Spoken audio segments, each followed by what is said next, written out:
হত্যাকাণ্ড যখন সংঘটিত হয় তার পিছনে তো অবশ্যই একটা মোটিভ রয়েছে। আমরা মনে করি মদতদাতা তো রয়েছে, মদতদাতার সাথে যারা আরও কিছু রয়েছে, আমরা তো অনেকে তো আমাদের কাছে রয়েছে। যে কোনো হত্যাকাণ্ড যখন সংঘটিত হয় তার পিছনে তো অবশ্যই একটা মোটিভ রয়েছে। এবং আপনারা এটাও লক্ষ্য করেছেন যে এখানে পরিকল্পনা হয়েছে 2 মাস, সেটা হলো গুলশান বিভিন্ন এলাকাগুলিতে, এবং তাকে এর আগেও 2বার প্ল্যান করেছিল তাকে পৃথিবী থেকে সরিয়ে দেবে। এবং তারা বাংলাদেশের মাটিকে তারা ব্যবহার করলেন না, সেখানে তারা বললেন যে সেখানে করলে তাদের এখানে প্রবলেম হবে, সে কারণে তারা সেটাকে বেছে নিলেন আমাদের পার্শ্ববর্তী দেশ কলকাতার সঞ্জীবা গার্ডেনকে। সেখানে তারা এমনভাবে তারা পরিকল্পনাটা করলেন যে সেখানে যেন তাকে হত্যা করে তার লাশটা যেন না পাওয়া যায়, এবং শুধু লাশ গুম করা উদ্দেশ্য না, এবং তার যে অবস্থানটা মানুষকে ভিন্ন খাতে নেওয়ার জন্য কোনো সময় দেখা গেল ওটা নিয়ে গেলেন বেনাপুল, কোনো সময় নিয়ে গেলেন দিল্লিতে সে চলে গেছেন, কোনো সময় নিয়ে গেলেন মুজাফফরাবাদ, বিহার, এগুলিতে নিয়ে। অর্থাৎ আমাদের তদন্তকারী কর্মকর্তা বাংলাদেশ এবং কলকাতার তদন্তকারী কর্মকর্তাদের তাদেরকে ভিন্ন দিকে ধাবিত করার তাদের অনেক প্রচেষ্টা চলছিল। তাহলে এভাবে তারা একদম প্ল্যান ঠান্ডা মাথায় তারা কিন্তু এই অপরাধটি সংঘটিত করেছিল। এখন আমাদের কথা হলো যে মূল যে প্ল্যানার, মদতদাতা, বেনিফিশিয়ারি, সে এখনও আমাদের কাছে নেই। এখন আমরা আরেকজন যে রয়েছে সে সিয়াম, সে আছে কাঠমান্ডুতে, আমরা যতটুকু জানি সেটাও আমাদের কাজ চলছে। এখন আসলে আমরা 2 দেশের তদন্তকারী কর্মকর্তারা আমরা তদন্ত করছি।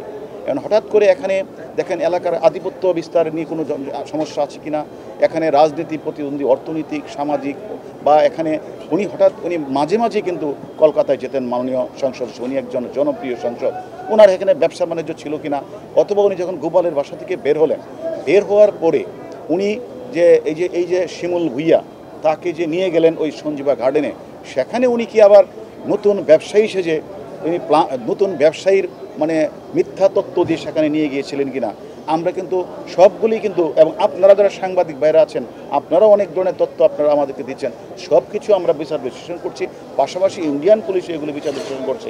হঠাৎ করে কোনো একটা মোটিভ, কোনো একটা উদ্দেশ্য স্পেসিফিক এই বলাটা এই মুহূর্তে সঠিক হবে না। গোপাল বিশ্বাসের সাথে আমার কালকে প্রায় 2 ঘন্টা কথা হয়েছে। আমরা তার কাছ থেকে অনেক তথ্যপত্র পেয়েছি, সেটা আমরা তদন্তের প্রয়োজনে আমরা কাজে লাগাবো। এটা এখনও এবং আমরা তার সাথে সে কী ব্যবসা করে সেটা আমরা জেনেছি, তবে আমরা এই বিষয়ে এখন আমরা কিন্তু বলতে চাচ্ছি। আমরা মনে করি মদতদাতা তো রয়েছে, মদতদাতার সাথে যারা আরও কিছু রয়েছে, আমরা তো অনেকে তো আমাদের কাছে রয়েছে। এখন এদের কাছে আরও আমরা রিমান্ডে আরও জিজ্ঞাসাবাদ করছি। পাশাপাশি মদতদাতা ছাড়াও আপনি জানেন যে আমাদের পার্শ্ববর্তী দেশ কাঠমান্ডুতে অনেকে অবস্থান, তাদের সব কিছু আমরা চেষ্টা করছি। আমাদের এখন মূল কাজটাই তো হচ্ছে, যেহেতু আপনারা জানেন এই মামলাটাও কিন্তু মূলত আমরা একটা কনক্লুসিভ পর্যায়ে নিয়ে এসেছি। কারণ আমাদের এখন আর যে আমাদের যে আলামতকে আমাদের কোনো সমস্যা হওয়ার কথা না। পাশাপাশি আমাদেরকে পারিপার্শ্বিক সাক্ষ্য ডিজিটাল এভিডেন্স আমাদের কাছে রয়েছে, সব কিছু আমাদের, এবং 2 পক্ষের গুরুত্বপূর্ণ আসামিরা গ্রেপ্তার রয়েছে, এবং তাদের কাছ থেকে তথ্যপত্র নিয়ে আমি মনে করি আমরা মামলাটার কনক্লুসিভ পর্যায়ে আছে। এখন আমাদের কাজটা হবে কিছু আসামি যারা বাইরে অবস্থান করছেন তাদেরকে দ্রুতই ফিরিয়ে এনে 2 দেশের ঐকান্তিক প্রচেষ্টার মাধ্যমে আমরা দ্রুতই তাদেরকে ফিরিয়ে আনার চেষ্টা করব। আপনারা জানেন আমাদের ইন্সপেক্টর জেনারেল পুলিশ স্যারের মাধ্যমে একজন অপরাধী, আমরা জানি যে তথ্যপত্র বিশ্লেষণ দেখেছি সে এখন কাঠমান্ডুতে আছে।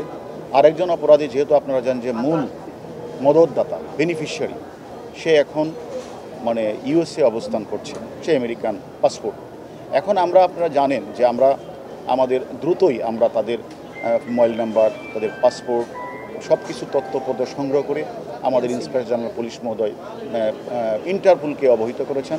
ইন্টারপোলের মাধ্যমে কাঠমান্ডু যে এম্বাসি, যেটা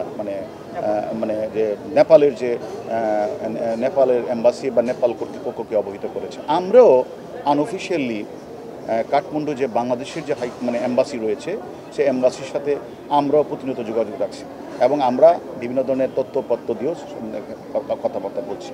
সেটা আমরা মনে করি কাঠমান্ডু আমাদের হাইকমিশন দেখছে, এটার মধ্যে আমাদের ইন্টারপোলকে অবহিত করেছি। অন্যদিকে আমরা এই বিষয়গুলি নিয়ে আবার আপনারা জানেন আমরা সেখানকার অনেক বড় বড় পুলিশ, বিশেষ করে পুলিশ কমিশনার, আইবির যে ইন্সপেক্টর জেনারেল, তারপরে আমাদের যে সিআইডির চিফ আমেরিকার ইন্ডিয়া, সকলের সাথে কিন্তু আমরা পার্সোনালি আমরা মিটিং করেছি এবং তাদেরকে আমরা বিভিন্ন বিষয়গুলির তথ্য আদান প্রদান এবং তদন্তের বিষয়গুলি আমরা তাদের সাথে তারাও আমাদের কাছে শেয়ার করেছে, আমরা তাদের কাছে শেয়ার করেছি এবং আমরা মনে করি তাদেরকেও আমরা বলেছি যে তারাও যেন তাদের সাথে, আপনারা জানেন যে আমাদের বাংলাদেশের সাথে মানে যে এক্সট্রাডিশন যেটা ট্রেটি এটা ইন্ডিয়ার সাথে আমেরিকার রয়েছে, যেহেতু ওনারাও চাইবেন, কারণ যে মানে হত্যাকাণ্ড তো সংঘটিত হয়েছে ইন্ডিয়ার মাটিতে, ওনাদের কাছেও তো শাহিন মোস্ট ওয়ান্টেড, ওনাদেরকে আমরা রিকোয়েস্ট করেছি, আপনারাও তো, ওনারা আমাদেরকে বলেছে যে হ্যাঁ আমরা ঊর্ধ্বতন কর্তৃপক্ষের সাথে কথা বলে আমরাও আমাদের যথাযথ প্রক্রিয়া আমরা অনুসরণ করব। আর আমরাও ইতিমধ্যে আমাদের ইন্সপেক্টর জেনারেল পুলিশের মাধ্যমে ইন্টারপোলকে অবহিত করেছি এবং আমরা বাংলাদেশের যে আমেরিকার যে দূতাবাস আছে তাদের সাথে আমরা আনঅফিশিয়ালি আমরা তাদের সাথে এই বিষয়টি নিয়ে সাহায্য সহযোগিতা চাইব।